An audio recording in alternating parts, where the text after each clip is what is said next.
কোরআন এবং হাদিসের আলোকে আমরা কিছু হতভাগা মানুষের কথা জানি, যে মানুষগুলো হয়তো নামে মাত্র, তাদের অনেকে মুসলমানও, হয়তো অনেকে নামাজ কালামও পড়ে, কিন্তু জান্নাতে তারা যেতে পারবে না। কারা সে হতভাগা মানুষ?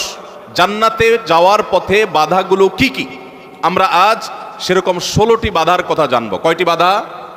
16টি বাধার কথা জানবো। 16 শ্রেণীর হতভাগা মানুষের কথা জানবো, যে হতভাগা মানুষগুলো জান্নাতে যেতে পারবে না। জান্নাতে যাওয়ার এই নেয়ামতের সৌভাগ্য লাভ থেকে তারা বঞ্চিত হবে। আল্লাহ রাব্বুল আলামিন সেরকম কপাল পড়া মানুষদের কাতারে যেন আমরা শামিল না হই, আমাদের সবাইকে সে তৌফিক দান করুন। আপনাদের কাজ হলো, আমাদের সবার কাজ হলো, এই 16 প্রকার হতভাগা মানুষের কোনো একটা প্রকার এর মধ্যে আমি নিজে আছি কিনা সেটা মেলানো। যদি দেখি যে আমার মধ্যে এটা আছে, তাহলে মাহফিলের প্যান্ডেলের মধ্যে বসে, প্যান্ডেলের নিচে বসে এই মাহফিলের মাঠে থেকেই আমি নিয়ত করে ফেলবো যে এই বদভ্যাসটা, এই খারাপ জিনিসটা আমি ত্যাগ করে ফেলবো। যেই 16টি খারাপ জিনিস, যেই 16টি অপরাধ জান্নাতে যাওয়ার ক্ষেত্রে বাধা, সে বাধাগুলো আমাদের জীবন থেকে আমাদের সরিয়ে ফেলার সংকল্প এখান থেকে করে তারপরে বাড়িতে যেতে হবে। তাহলে আজকে মাহফিলে আসা, বসা, আয়োজন করা সবকিছু সার্থক হবে ইনশাআল্লাহ। সর্বপ্রথম যে হতভাগা মানুষদের কথা বলতে চাই, যারা জান্নাতে যেতে পারবে না, তারা হলো যারা আল্লাহর প্রতি ঈমান আনে নাই, যারা মুসলমান হয় নাই, যারা ঈমান আনে নাই, আল্লাহর প্রতি যারা বিশ্বাস করে নাই, তারা আল্লাহর তৈরি জান্নাতে যাবে এটা কখনো আশা করা যায়? যদি আল্লাহকে কেউ বিশ্বাসই না করে, আল্লাহর একত্ববাদকে স্বীকারই না করে, শিরকে লিপ্ত হয়, সে মুসলমানই না হয়, তাহলে সে আল্লাহর জান্নাতের প্রত্যাশা কোত্থেকে করতে পারে? একজন মানুষ, তিনি মুসলমান না, তিনি অমুসলিম, তার ব্যক্তি জীবনে অনেক ভালো কাজ থাকতে পারে, অনেক ভালো অর্জন থাকতে পারে, কিন্তু তার ভিতরে ঈমান নাই। এই লোকটা আল্লাহর কাছে জান্নাতের আশা কখনো করতে পারে? একজন মানুষ বাংলাদেশে মানুষের জন্য অনেক কাজ করেছেন, বাংলাদেশের উন্নয়নে অনেক ভূমিকা তার ছিল বা আছে, বাংলাদেশে অনেক কল্যাণকামিতা তিনি চান, তার অনেক ইন্ডাস্ট্রি কারখানা থেকে বহু দেশের উপকার হয়, দেশে মানুষ উপকার হয়, এরকম আরো বহু উপকারিতা তার দ্বারাই হয়, কিন্তু লোকটা বাংলাদেশের অস্তিত্বকে স্বীকার করে না, বাংলাদেশের অস্তিত্বকে স্বীকার করে না, বাংলাদেশের স্বাধীনতা, সার্বভৌমত্ব এগুলো স্বীকার করে না। সে যদি বাংলাদেশকে অস্বীকার করে, বাংলাদেশ রাষ্ট্রের বিরুদ্ধে বিদ্রোহ করে, তাহলে এই ব্যক্তিকে বাংলাদেশ রাষ্ট্র বা রাষ্ট্রের তরফ থেকে রাষ্ট্রীয় কর্তৃপক্ষ কখনো তাকে রাষ্ট্রের কোনো সম্বর্ধনা, রাষ্ট্রের কোনো বিশেষ সম্মাননা ওই ব্যক্তিকে কখনো দিবে? দেওয়ার কথা। যে রাষ্ট্রকেই স্বীকার করে না, রাষ্ট্র তাকে সম্বর্ধনা দেওয়ার কথা? তার হতে পারে অনেক অর্জন আছে, হতে পারে অনেক অবদান আছে, তার একটারও 2 পয়সার কোনো মূল্য থাকবে না যদি সে রাষ্ট্রটাকেই কি করে? অস্বীকার করে। ঠিক একইভাবে যে আমার রবকে মানে না, যার আল্লাহর প্রতি ঈমানই নেই, বিশ্বাসই নেই, তার 1000টা ভালো কাজ থাকতে পারে, আল্লাহ রাব্বুল আলামিনের কাছে সে কখনো জান্নাত প্রত্যাশা করতে পারে? যে আল্লাহকে স্বীকার করে না, সে আল্লাহর কাছে জান্নাত কিভাবে আশা করে? এই জন্য ভাইরা আমার, সহিহ মুসলিমের হাদিসে আসছে, নবী করিম সাল্লাল্লাহু আলাইহি ওয়াসাল্লাম বলেছেন, লা তাদখুলুল জান্নাতা হাত্তা তুমিনু, তোমরা ততক্ষণ পর্যন্ত জান্নাতে প্রবেশ করবে না যতক্ষণ পর্যন্ত তোমরা ঈমানদার হবে না। অর্থাৎ ঈমানদার না হলে জান্নাতে যাওয়ার কোনো সুযোগ নেই। এই প্রথম শ্রেণীর মানুষ, তারা দুনিয়া থেকে যদি ঈমান ছাড়া যায়, তাহলে সেক্ষেত্রে চিরকাল তারা জান্নাতে নিষিদ্ধ থাকবে, অনন্ত অসীমকাল জাহান্নামে তারা থাকবে, জান্নাতে কখনোই আসতে পারবে না। আর বাকি 15 শ্রেণীর মানুষ যারা আছে, এরা একসময় তাদের পাপ এবং অপরাধের প্রায়শ্চিত্ত করার পর, এর শাস্তি পাওয়ার পর আল্লাহ তাআলা চাইলে তাদেরকে জান্নাতে দিতে পারেন, এবং তাদের ঈমান যদি থাকে কোনো না কোনো সময় তারা জান্নাতে যাবে, তাদের গুনাহগুলো মাফ হওয়ার পর অথবা শাস্তি হওয়ার পর, যেহেতু তারা ঈমানদার। এটাই হলো আহলুস সুন্নাহ ওয়াল জামাতের বিশ্বাস এবং আকীদা, যে মুরতাকিবে কাবীরা, কাবীরা গুনাহ করে দুনিয়া থেকে যদি কেউ জাহান্নামী হয়ে যায়, সে চিরকাল অনন্ত অসীমকাল জাহান্নামে থাকবে না, বরং সেখান থেকে একসময় না একসময় সে বের হয়ে আসবে। এটাই আহলুস সুন্নাহ জামাতের আকীদা। মুতাজিলা সহ কিছু ভ্রান্ত ফেরকার মানুষের বিশ্বাস হলো যে জাহান্নামে একবার যে যাবে সে চিরকাল সেখানে থাকবে। বিভিন্ন আয়াতের অপব্যাখ্যা তারা করে থাকেন। যাই হোক, তাহলে প্রথম শ্রেণীর কথা আমরা জানলাম, যারা জান্নাতে নো এন্ট্রি, তাদের জান্নাতে প্রবেশের সুযোগ থাকবে না, তারা হলো যাদের আল্লাহর প্রতি ঈমান নাই, যারা মুসলমান না, যারা ঈমানদার না, তারা চিরকালের জন্য জান্নাতে নিষিদ্ধ থাকবে। 1 নাম্বার 2, দ্বিতীয় যে প্রকারের মানুষ জান্নাতে যেতে পারবে না, বা দ্বিতীয় যে বিষয়টি জান্নাতে যাওয়ার পথে বাধা, সেটি হলো আত্মীয়তার সম্পর্ক ছিন্ন করা। রক্ত সম্পর্কীয় আত্মীয়কে যদি কেউ স্থায়ীভাবে ছিন্ন করে, তাদের সাথে সম্পর্ক যদি একবারে কাট করে ফেলে, বুখারী মুসলিম এক যুগে বর্ণনা করেছেন, নবী করিম সাল্লাল্লাহু আলাইহি ওয়াসাল্লাম বলেছেন, লা ইয়াদখুলুল জান্নাতা কাতি', আত্মীয়তার সম্পর্ক ছিন্ন করে দেয় যে, এই ব্যক্তি জান্নাতে প্রবেশ করবে না, সে জান্নাতে প্রবেশ করবে না। অতএব আত্মীয়তার সম্পর্ক যারা ছিন্ন করেছেন তারা তওবা করতে হবে। আপনার ভাই, আপনার বোন, শত বাধা হতে পারে, শত ঝামেলা হতে পারে, শত গন্ডগোল হতে পারে, আপনার চাচা, আপনার ফুফু, আপনার মা বাপ, আপনার সন্তান সন্ততি, আপনার মামা, আপনার খালা, এরা সবাই আপনার রক্ত সম্পর্কীয় আত্মীয়। এদের সাথে আপনি স্থায়ী সম্পর্ক ছিন্ন করবেন, এই সুযোগ কিন্তু ইসলাম আপনাকে রাখে নাই। হ্যাঁ, যদি এমন হয় যে তাদের সাথে সম্পর্ক রাখতে গেলে আপনার জীবন হুমকির মধ্যে পড়ে, আপনি বিপর্যস্ত হন, আপনাকে তারা ক্ষতি করে, তো শুধু ক্ষতি থেকে বাঁচার জন্য আপনি দূরে আসেন, সেটা ভিন্ন বিষয়। কিন্তু সম্পর্ক যদি একেবারে স্থায়ীভাবে ছিন্ন করেন, বিশেষ করে দুনিয়াবি ঠুনকো অজুহাতে, ঠুনকো কারণে, কোনো কারণে মনোমালিন্য হয়েছে আর চিরকালের জন্য সম্পর্ক ছিন্ন করে দিলেন, তো এটা হারাম। এই লোক যদি নামাজিও হয়, এই লোক যদি ওয়াজ মাহফিলেও আসে, এই লোক যদি জিকির আজকারও করে, এই লোক যদি তাসবিহ তেলাওয়াতও করে, যেহেতু সে আত্মীয়তার সম্পর্ককে ছিন্ন করে ফেলেছে, এই লোক জান্নাতে প্রবেশ করতে পারবে না যতদিন না সে তওবা করে তার পাপ থেকে, অপরাধ থেকে সে ফিরে না আসছে। ভাইরা আমার, তাহলে জান্নাতে যাওয়ার ক্ষেত্রে দ্বিতীয় বড় বাধা হলো এই বিষয়টি, অর্থাৎ আত্মীয়তার সম্পর্ক ছিন্ন করা। আর প্রথম বাধার কথা বলেছি হলো বেঈমানি, কুফরি, আল্লাহর প্রতি অবিশ্বাস এবং শিরক, এগুলো জান্নাতে যাওয়ার ক্ষেত্রে সবচেয়ে বড় বাধা, স্থায়ী বাধা। আর দ্বিতীয়টি হলো আত্মীয়তার সম্পর্ক ছিন্ন করা। নাম্বার 3, চগলখড়ি করা। এই বদভ্যাস আমাদের সমাজে এখন প্রচুর পরিমাণে আছে। অনেক মানুষ আছে দেখবেন মুখে দাঁড়িয়ে আছে, মাথায় টুপিও আছে, হয়তো নামাজ কালামও পড়ে, কিন্তু চগলখড়ির বদ অভ্যাস আছে, এই চরিত্রটা আছে যে আমার কাছে এসে ওনার বদনামি করবে, ওনার কাছে গিয়ে আমার বদনামি করবে, আমার কাছে এসে আমাকে পামপট্টি দিবে, ওনার কাছে গিয়ে ওনারে পামপট্টি দিবে। এরকম লোক আছে না নাই? ঘরে ঘরে, আল্লাহ মাফ করুন, আমাদের অনেকের মধ্যে এই চরিত্রটা আছে না নাই? নবী করিম সাল্লাল্লাহু আলাইহি সাল্লাম এই চগলখড়ি সম্পর্কে সহিহ মুসলিম বর্ণিত হাদিসে বলেছেন, লা ইয়াদখুলুল জান্নাতা নাম্মাম, চগলখড় জান্নাতে প্রবেশ করবে না। জান্নাতে প্রবেশের ক্ষেত্রে আরেকটি বড় বাধা, আরেকটি বড় দেয়াল, আরেকটি বড় প্রাচীর হলো এই চগলখড়ির চরিত্র। ভাইরা আমার, আসুন তওবা করি, চগলখড়ি করব না। কারোর ভালো কিছু পেলে সেটা তার পেছনে অন্যদের কাছে বলবো, আর মন্দ কিছু হলে তার সামনে বলবো। তার সামনে এসে একরকম, তার পেছনে গিয়ে আরেক রকম, সামনে এসে তার প্রশংসা, পেছনে গিয়ে তার দুর্নাম। এই দুশ্চরিত্র অনেক অনেক নেকামলকারী মানুষ, নামাজ কালামওয়ালা মানুষ, জিকির আজকারওয়ালা মানুষ, অনেক ইসলামের কাজ করেনেওয়ালা মানুষ, দাওয়াতের কাজ করেনেওয়ালা মানুষ, তাদের মধ্যে এই বদভ্যাস, এই দুশ্চরিত্র, এই খারাপ জিনিস আছে। ভাইরা আমার, আমরা বেশিরভাগ মানুষ চুরি করি না, ডাকাতি করি না, মদ খাই না, মানুষ হত্যা করি না, জেনা করি না, খুন খারাপি করি না, ছিনতাই রাহাজানি করি না। বেশিরভাগ মানুষ এই মাহফিলে আমরা যারা আছি, আমার কথা যারা শুনছেন, বেশিরভাগ মানুষই এই মোটা মোটা বড় বড় অপরাধগুলো আমরা করি না। কিন্তু কিছু কিছু অপরাধ আছে যেগুলো আমরা যে করি, সেগুলো অপরাধ যে আমরা জানিও না, সেই বিহিত নাই, সে চিন্তাও নাই, সে ভাবলেশও নাই, এবং সেগুলো যে গুনাহ, সে গুনাহগুলোকে গুনাহ মনে করছি না, শয়তান বুঝতেই দিচ্ছে না। তার মধ্যে একটা হলো এইটা, চগলখড়ি। ঘরে ঘরে, জনে জনে দেখবেন এই বদভ্যাস, যে সামনে একরকম, পিছনে আরেক রকম, নেফাকি এবং কপটতা আজ জনে জনে ভরে গেছে। আল্লাহ তাআলা আমাদের সবাইকে জান্নাতে যাওয়ার ক্ষেত্রে এত বড় বাধা, এই বাধাকে আল্লাহ তাআলা আমাদেরকে অতিক্রম করার তৌফিক দান করুন। এই বাধা অতিক্রম করার উপায় কি ভাই? উপায় হলো এখনই তওবা করবেন। আমি জীবনে কখনো কারোর সামনে গিয়ে একরকম আরেক রকম, এই মুনাফিকি আমি করব না, এই কপটতা আমি করব না, এই 2 নম্বরে আমি করব না, এই প্রতারণা আমি করব না। কোনো মানুষের সামনে গিয়ে ভালো সাজবো, পেছনে গিয়ে দুর্নাম করব না, আরেকজনের কাছে গিয়ে তার দুর্নাম করা, আর আবার তার কাছে গিয়ে আরেকজনের দুর্নাম করা, অর্থাৎ দুজনের মধ্যে লাগালাগি করে দেওয়ার জন্য যে ভূমিকা, সেই ভূমিকা অবতীর্ণ হওয়া, এই চগলখড়ি, এটা হলো জান্নাতে যাওয়ার ক্ষেত্রে তৃতীয় বড় বাধা। চগলখোর সে জান্নাতে no entry থাকবে। আল্লাহ তাআলা আমাদের সবাইকে বদভ্যাস পরিত্যাগ করার তৌফিক দান করুন। নাম্বার 4, প্রতিবেশীকে যে কষ্ট দেয়, এই লোকও জান্নাতে যেতে পারবে না। জান্নাতে যাওয়ার ক্ষেত্রে বড় বাধা হলো এই বদভ্যাস এবং খারাপ জিনিস, এই অপরাধ, প্রতিবেশীকে কষ্ট দেওয়া। এটাকেও আমরা অনেকে গুনাহের কাজ মনে করি না। অনেক লোক আছে দেখবেন, গোটা দুনিয়ার সব মানুষের সাথে তার সম্পর্ক ভালো, কিন্তু নিজের প্রতিবেশীর সাথে সম্পর্কটা কি নাই? ভালো নাই। আছে না নাই? নিজের পাশের জমি, যে জমি যার, দেখা যায় আইলটা তার জমির দিকে ঠেলা হয়। আছে না নাই? তাহলে এটা প্রতিবেশী হক আদায় হলো না হক নষ্ট হলো?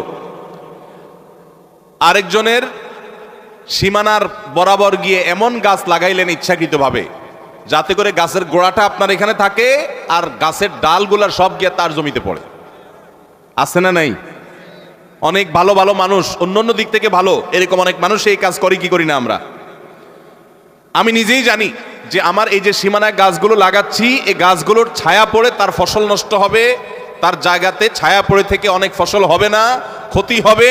তারপর আমি লাগাই, ক্ষতি করার জন্যই লাগাই যে গাছের গোড়াটা আমার থাকবে, আগাটা সব তার ঘাড়ের উপরে, তার জমির উপরে গিয়ে পড়বে, তার সীমানার উপরে গিয়ে পড়বে, ভোগ করব আমি। আছে না নাই? ভাইরা আমার, হাঁস দিয়ে, মোরগ দিয়ে, সন্তান দিয়ে বিভিন্নভাবে প্রতিবেশীকে আমরা অনেকে কষ্ট দেই। নবী করিম সাল্লাল্লাহু আলাইহি ওয়াসাল্লাম সহিহ মুসলিম বর্ণিত হাদিসে বলেছেন, লা ইয়াদখুলুল জান্নাতা মান লা ইয়ামানু জারুহু বাওয়াইকাহু। যে ব্যক্তির প্রতিবেশী তার হাত, মুখ এগুলোর কষ্ট দ্বারা, তার ক্ষতি এবং অনিষ্ট থেকে যে ব্যক্তি নিরাপদে থাকে না, অর্থাৎ প্রতিবেশীকে যে শান্তিতে রাখে না, প্রতিবেশীকে বিভিন্নভাবে কষ্ট দেয়, এই ব্যক্তি জান্নাতে প্রবেশ করতে পারবে না। আপনারা অনেকে একটা হাদিস শুনেছেন, বিখ্যাত প্রসিদ্ধ একটা হাদিস। নবী করিম সাল্লাল্লাহু আলাইহি ওয়াসাল্লামের কাছে বলা হলো, হে আল্লাহর রাসূল, অমুক ব্যক্তি খুব নফল নামাজ রোজা করত, খুব দান সাদাকা করত এবং সব ভালো আমলগুলো করত, ফরজ তো করত, নফলও করত, ফরজ 5 ওয়াক্ত তো পড়তো, আবার নফল নামাজও পড়তো, ধরেন তাহাজ্জুদের শাক সব পড়তো, যাকাত তো দিত, আবার এমনিও দান করত। তার আমলের কোনো কমতি ছিল না। একটা দুর্বলতা ছিল যে প্রতিবেশীকে সে কষ্ট দিত, ঝগড়াঝাটি করত, তাদের হক নষ্ট করত। নবী করিম সাল্লাল্লাহু আলাইহি সাল্লাম বলেছেন, সে জাহান্নামী। তোমরা যার কথা বলেছো, আল্লাহ তাআলা ওহীর মাধ্যমে নবীকে জানিয়ে দিয়েছেন তার পরিণতি হলো জাহান্নাম। তার কোনো নামাজ, তার কোনো রোজা, তার কোনো ইবাদত, তার কোনো দান সাদাকা এগুলো তাকে রক্ষা করতে পারে নাই, সে জাহান্নামে যাবে, কারণ তার প্রতিবেশীকে সে কষ্ট দিয়েছে। এর বিপরীতে নবীজি সাল্লাল্লাহু আলাইহি সাল্লামকে বলা হলো যে আরেকজনের কথা আমরা জানি, শুধু ফরজ নামাজগুলো পড়তো, নফল নামাজ পড়ার সময় পাইতো না, শুধু ফরজ কাজগুলো করতো, অতিরিক্ত দান সাদাকার সুযোগও পেত না, কিন্তু তার একটা ভালো গুণ ছিল, সে প্রতিবেশীদের সাথে সুসম্পর্ক বজায় রাখতো। তারা যদিও খুব বেশি ভালো ছিল না, কিন্তু সে ভালো থাকার চেষ্টা করত, নিজে থেকে তাদের যেন কষ্ট না হয় এটা খেয়াল রাখতো। নবী সাল্লাল্লাহু আলাইহি সাল্লাম বলেছেন, এই লোকটা জান্নাতি। ভাইরা আমার, প্রতিবেশী যে কত বড় একটা ব্যাপার, এটা আমরা বেশিরভাগ মানুষ বুঝি না। গ্রাম বলেন, শহর বলেন, বেশিরভাগ জায়গায় আমরা প্রতিবেশীর হক নষ্ট করি। প্রতিবেশীকে জানেন? আপনার রক্ত সম্পর্কীয় আত্মীয়, যেমন মা বাবা, সন্তান সন্ততি, ছেলে মেয়ে, ভাই বোন, একেবারে এ ক্লাসের আত্মীয়, যারা এ ক্লাসের প্রথম সারির, যারা রক্ত সম্পর্কীয় আপনার বাবার দিককার, বাপ মা, ছেলে মেয়ে, ভাই বোন, চাচা ফুফু, এদেরকে বলা হয় এ ক্লাসের আত্মীয়, একদম প্রথম শ্রেণীর। এই আত্মীয়দের পরে সবচেয়ে যার হক আপনার কাছে সবচেয়ে বেশি, তারা হলো আপনার প্রতিবেশী। বেশিরভাগ ক্ষেত্রে দেখবেন প্রতিবেশীর সাথে সম্পর্ক ভালো নাই, আইল ঠেলাঠেলি, গন্ডগোল, ফাসাদ, ঝগড়াঝাটি, মারামারি, গ্রামে এক ধরনের, শহরে আরেক ধরনের। শহরে ধরেন ধুমধাড়াক্কা গানের ভলিউম দিয়ে আশপাশের প্রতিবেশীকে কষ্ট দিচ্ছেন, ময়লাটা বের করে আপনি আপনার দরজার সামনে রাখছেন, প্রতিবেশী বের হয়ে নাকে হাত দিতে হয়েছে, আপনার জুতাগুলো তার ফ্ল্যাটের সামনে চলে গেছে, তাকে আপনি কষ্ট দিচ্ছেন, আপনার বিল্ডিং এর পাশের জায়গাটা খালি আছে, ময়লাটা সেখানে ফেলতেছেন, আপনার বাচ্চাদেরকে দিয়ে তারে কষ্ট দিচ্ছেন, গ্রামে দেখা যায় হাঁস মুরগি দিয়ে প্রতিবেশীকে কষ্ট দিচ্ছেন, আপনার ছাগল গিয়ে তার জিনিসপত্র খেয়ে ফেলছে, আপনার বাচ্চারা গিয়ে তাকে ডিস্টার্ব করছে, আপনার গাছগুলো গিয়ে ছায়া হয়ে তার জায়গাতে ক্ষতি করছে, তার জায়গা বরাবর আপনি পুকুর কাটতেছেন যাতে করে ভেঙে আপনার এখানে পড়ে। এক কথায় নানাভাবে আমরা প্রতিবেশীকে ক্ষতিগ্রস্ত করছি। এমনকি অনেক মানুষ অন্য অনেক ক্ষেত্রে প্র্যাকটিসিং মুসলমান হওয়ার সত্ত্বেও এই কাজটা করছে। নবী সাল্লাল্লাহু আলাইহি সাল্লাম বলেছেন, খবরদার, যে ব্যক্তি প্রতিবেশীকে কষ্ট দেয়, প্রতিবেশী তার হাত মুখ দ্বারা কষ্ট পায়, এই লোক জান্নাতে যেতে পারবে না। তাহলে 4 নম্বর আমরা পেলাম, জান্নাতে যাওয়ার ক্ষেত্রে বাধা হলো প্রতিবেশীকে কষ্ট দেওয়া। আল্লাহ তাআলা এই বদঅভ্যাস এবং এই গুনাহ থেকে, অপরাধ থেকে আমাদেরকে বেরিয়ে আসার তৌফিক দান করুন। নবী করিম সাল্লাল্লাহু আলাইহি সাল্লাম বলেছেন, প্রতিবেশী সম্পর্কে জিবরিল আমাকে এত বেশি সাবধান করেছে যে আমার মনে হচ্ছিল জিবরিল না জানিয়ে এসে বলে, আপনার মৃত্যুর পর আপনার সম্পদে বাবা মা ছেলে মেয়ে যার যার সম্পদের ভাগ আছে, এর মধ্যে প্রতিবেশীর একটা ভাগ আছে, এইটা না জানি কখন বলে আমি সেই চিন্তা করছিলাম, কারণ এতবার এসে জিবরিল আমাকে সাবধান করছে যে খবরদার, প্রতিবেশীর ব্যাপারে কেয়ারফুল থাকতে হবে, সতর্ক থাকতে হবে। আমরা সতর্ক থাকবো তো ইনশাআল্লাহ। নাম্বার 5, অহংকারী ব্যক্তি, যে অহমিকা দেখায়, দম্ভ করে, গরিমা নিয়ে চলে, মানুষকে মানুষ মনে করে না। কারোর টাকার গরম আছে, কারোর নাম যশ খ্যাতির গরম আছে, কারোর ক্ষমতার গরম আছে। আল্লাহ তাআলা এক একজনকে এক একটা দিয়ে পরীক্ষা করেন। এগুলোর মাধ্যমে যারা অহংকারী হয়ে যায়, এগুলোর কারণে যারা অহংকারী হয়ে যায়, এই অহংকারী ব্যক্তি কখনো জান্নাতে যাবে না। সহিহ মুসলিমের হাদিসে আসছে, নবী করিম সাল্লাল্লাহু আলাইহি ওয়াসাল্লাম বলেছেন, লা ইয়াদখুলুল জান্নাতা মান কানা ফি কলবিহি মিসকালু যাররাতিন মিন কিবরিন। যেই ব্যক্তির অন্তরে যাররা পরিমাণ অহংকার থাকবে, দম্ভ থাকবে, এই মুতাকাব্বির অহংকারী ব্যক্তি জান্নাতে কখনো প্রবেশ করবে না। আল্লাহ রাব্বুল আলামিন হাদিসে কুদসিতে বলেছেন, অহংকার হলো আমার চাদর। অহংকার হলো কার চাদর ভাই? আল্লাহ তাআলার চাদর। এই চাদর নিয়ে যদি কেউ টানাটানি করে, আল্লাহ রাব্বুল আলামিন তাকে ছিন্ন বিচ্ছিন্ন করে ছাড়বেন, তাকে আল্লাহ তাআলা কখনো জান্নাত দিবেন। এজন্য ভাইরা সবসময় বিনয়ী হয়ে থাকতে হবে। জান্নাতি লোকদের কিছু মার্কা আছে, এর ভিতরে একটা মার্কা হলো তারা বিনয়ী থাকবে, মাটির মানুষ হয়ে থাকবে, নিরীহ হয়ে থাকবে। তাদের উপরে সবাই চড়াও হতে চাইলেও তারা চড়াও হবে না, অর্থাৎ বিনম্র থাকবে। এটা জান্নাতি লোকদের মার্কা। এই জন্য ভাইরা বিনয়ী হতে হবে। 5 নম্বর, যারা জান্নাতে যেতে পারবে না, জান্নাতে যাওয়ার ক্ষেত্রে বাধা হলো অহংকার, সে অহংকারী মানুষ। 6 নম্বর হলো প্রতারক, 7 নম্বর হলো দান করে খোটা দেয় যে সে, আর 8 নম্বর হলো কৃপণ। আর এই তিনটি তিরমিজি বর্ণিত হাদিসে বর্ণিত হয়েছে। নবী করিম সাল্লাল্লাহু আলাইহি ওয়াসাল্লাম বলেছেন, লা ইয়াদখুলুল জান্নাতা খাব্বুন ওয়ালা মান্নানুন ওয়ালা বাখিল। যে ব্যক্তি কাউকে প্রতারণা করে, ধোঁকা দেয়। এখন আমাদের সমাজে মুসলমানদের মধ্যে ধোঁকা দেনওয়ালা মানুষের সংখ্যা কি কম না বেশি? দোকানদার বলেন, ব্যবসায়ী বলেন, চাকরিজীবী বলেন, যার কথাই বলেন, এমনকি নেতারা বলেন, জনগণকে ধোঁকা দেয়। ঠিক না ভাই? ঠিক। সবাই যার যার জায়গা থেকে কে কাকে ল্যাং মারবে, কে কাকে ধোঁকা দিবে, এটাই হলো আমাদের কাজ এখন। অথচ ধোঁকাবাজ, প্রতারক, চিটার, বাটপার, এই লোকগুলো কখনো জান্নাতে যেতে পারবে। নবী করিম সাল্লাল্লাহু আলাইহি ওয়াসাল্লাম এই হাদিস বলছে যে প্রতারক জান্নাতে যাবে না। দ্বিতীয়ত মান্নান, অর্থাৎ দান করে যে খোটা দেয়, এই লোকও জান্নাতে যেতে পারবে না। দান করে খোটা দেওয়ার বদভ্যাস আছে না নাই আমাদের অনেকের?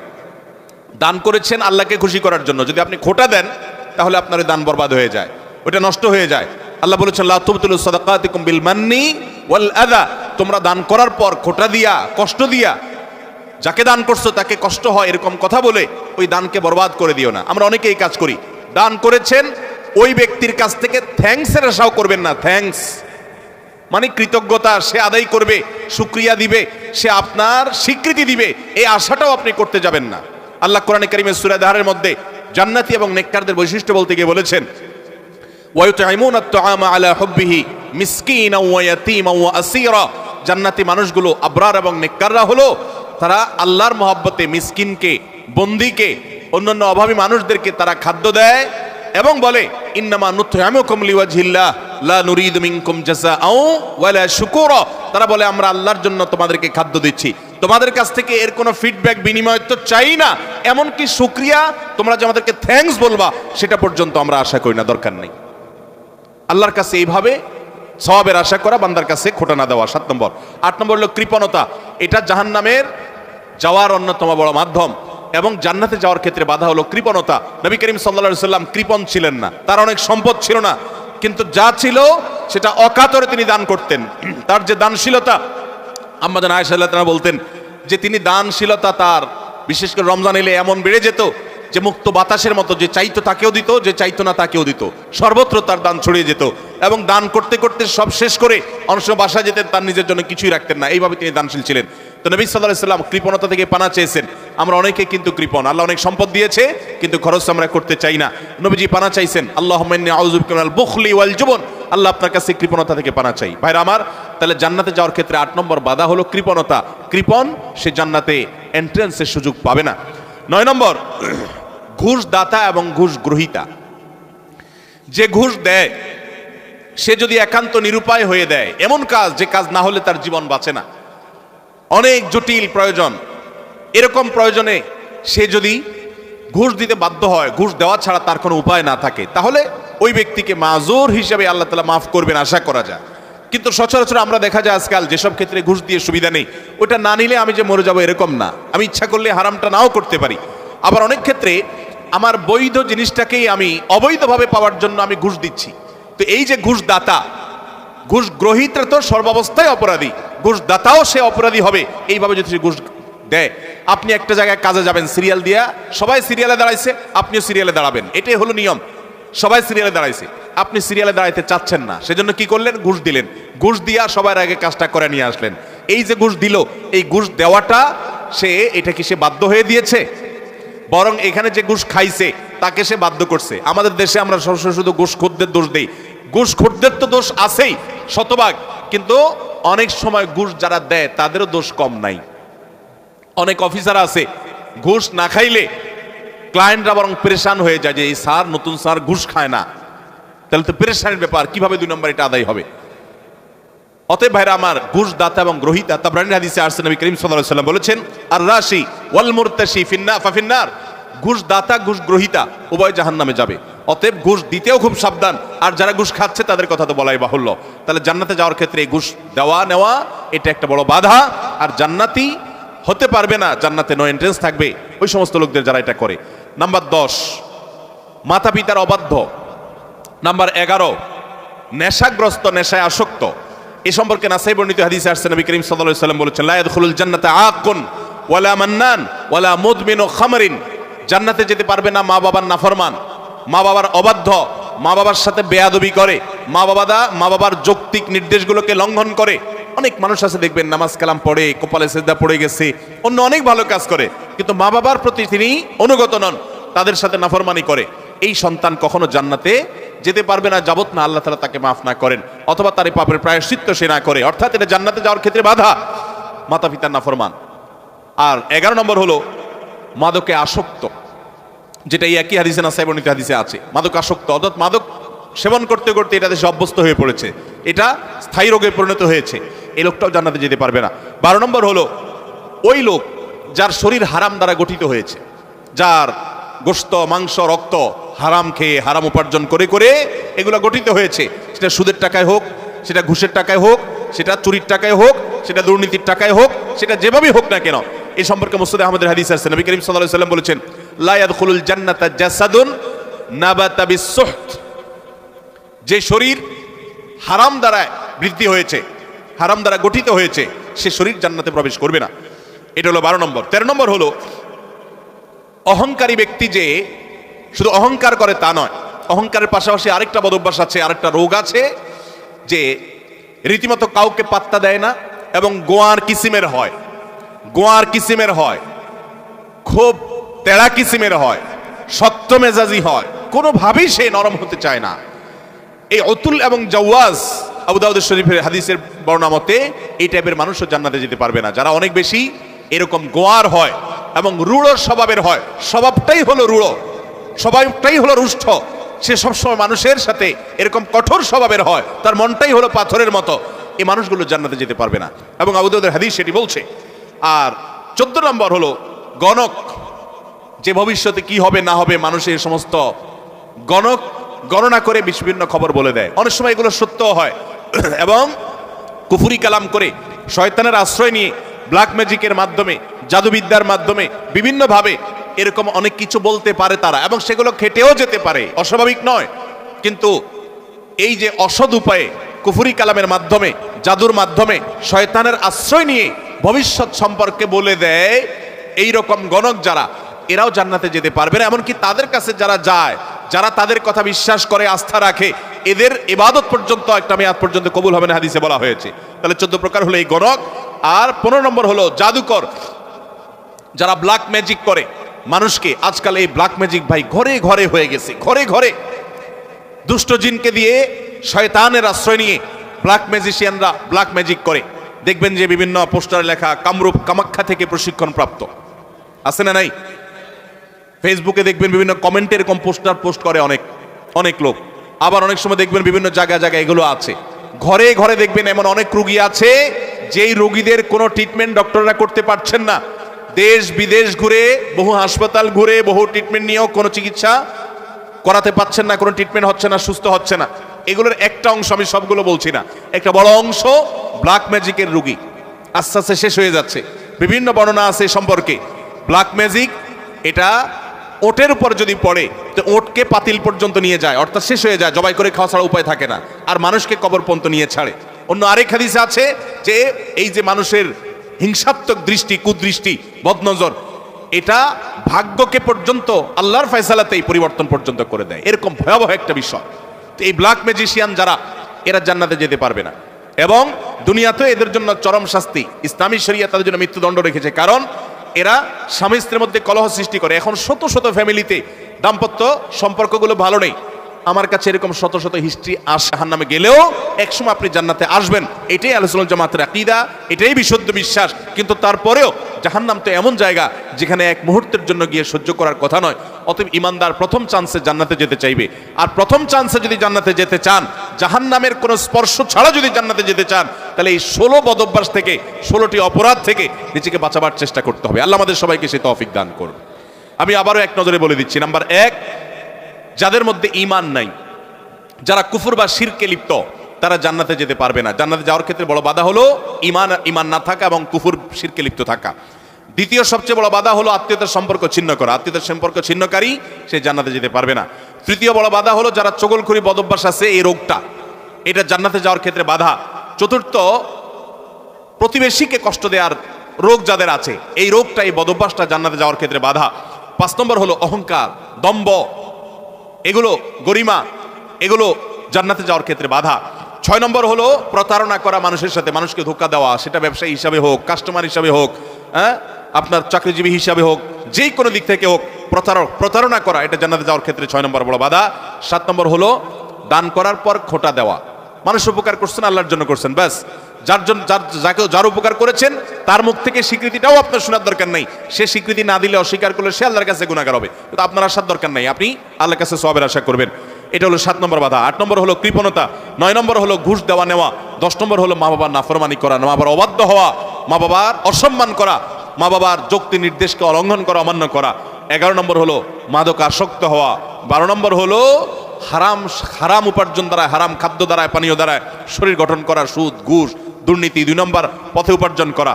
আর 13 নম্বর হলো রূঢ় স্বভাবের হওয়া, গোয়ার কিসিমের হওয়া, এমন হওয়া যে সবার সাথে গোয়ারের মতোই থাকে, রুষ্ট থাকে, রূঢ় থাকে সবসময়, বিনম্রতার নামগন্ধ তার মধ্যে নাই, এরকম স্বভাবের হওয়া। 14 নম্বর হলো গণক হওয়া, গণনা করে মানুষের ভাগ্য এটাকে আপনার বলে দেওয়া, ভবিষ্যৎ বলে দেওয়ার চেষ্টা করা, বিশেষ করে কুফরি কালামের মাধ্যমে, শয়তানের আশ্রয় নিয়ে। আর 15 নম্বর হলো জাদু করা, অর্থাৎ ব্ল্যাক ম্যাজিক করা, ব্ল্যাক ম্যাজিশিয়ান। আর 16 নম্বর হলো আপনার সিল্কের পোশাক পরা। আল্লাহ রাব্বুল আলামিন এই সব কবিরা গুনাহ, এগুলো যেগুলো বললাম, এগুলো একটা সগীরা গুনাহ না। প্রথমটা শুধু কবিরা না, আকবারুল কাবায়ের, সবচেয়ে বড় কবিরা গুনাহ, বরং সেটা কুফরি, ঈমান বিধ্বংসী বিষয়। সেটা সহ এই 16টি সবগুলো কবিরা গুনাহ এবং কুফর থেকে, শিরক থেকে আল্লাহ তাআলা আমাদের সবাইকে বেঁচে থাকার তৌফিক দান করুন। আমরা সবাই জান্নাতে যেতে চাই তো ইনশাআল্লাহ? সবাই জান্নাতে যেতে চাই। তাহলে সেক্ষেত্রে এই 16টি তো বটেই, কোরআন এবং হাদিসে আরো যে সমস্ত বিষয়কে হারাম করা হয়েছে সেগুলো থেকে আমাদের বেঁচে থাকার চেষ্টা করতে হবে। কারণ কুফরির পাশাপাশি, শিরকের পাশাপাশি যত প্রকার হারাম কোরআন এবং হাদিসে বর্ণিত হয়েছে, সেগুলা লিপ্ত হওয়াটা জান্নাতে যাওয়ার ক্ষেত্রে বাধা, প্রাচীর, দেয়াল। আল্লাহ তাআলা আমাদের সবাইকে সে দেয়ালকে ভেদ করে জান্নাতে যাওয়ার তৌফিক নসিব করুন। সবাই চেষ্টা করবো তো ইনশাআল্লাহ মেনে চলার। ভাইরা আমার, এই প্রকারগুলো পারলে লিখে ফেলবেন, এটা কাগজে লিখে ফেলবেন। আমি সংক্ষেপে সামারি বললাম, এই সামারিটা লিখে ফেলবেন। লিখে আপনার বাসা বাড়িতে, আপনার অফিসে, আপনার শয়নকক্ষের আশেপাশে কোথাও টাঙায় দিবেন যে এই লোকগুলো জান্নাতে যেতে পারবে না বলে নবী করিম সাল্লাল্লাহু আলাইহি সাল্লাম, আল্লাহর রাসূল জানিয়ে দিয়েছেন। অতএব এই দুশ্চরিত্রগুলো আমার মধ্যে আছে না নাই, এই তালিকাটা দেখে প্রতিনিয়ত নিজেকে সংশোধন, ইসলাহ করার চেষ্টা করতে হবে। চেষ্টা করবো না আমরা ইনশাআল্লাহ? আল্লাহ আমাদের সবাইকে তৌফিক দান করুন। ভাইরা আমার, আমি প্রশ্নোত্তরে যাওয়ার আগে আমার এই যে লোকগুলোর কথা বললাম, 16 প্রকার মানুষ, কোরআন হাদিস থেকে আরো এটার প্রকার বাড়ানো যাবে। আমি 16টির কথা বলেছি মাত্র।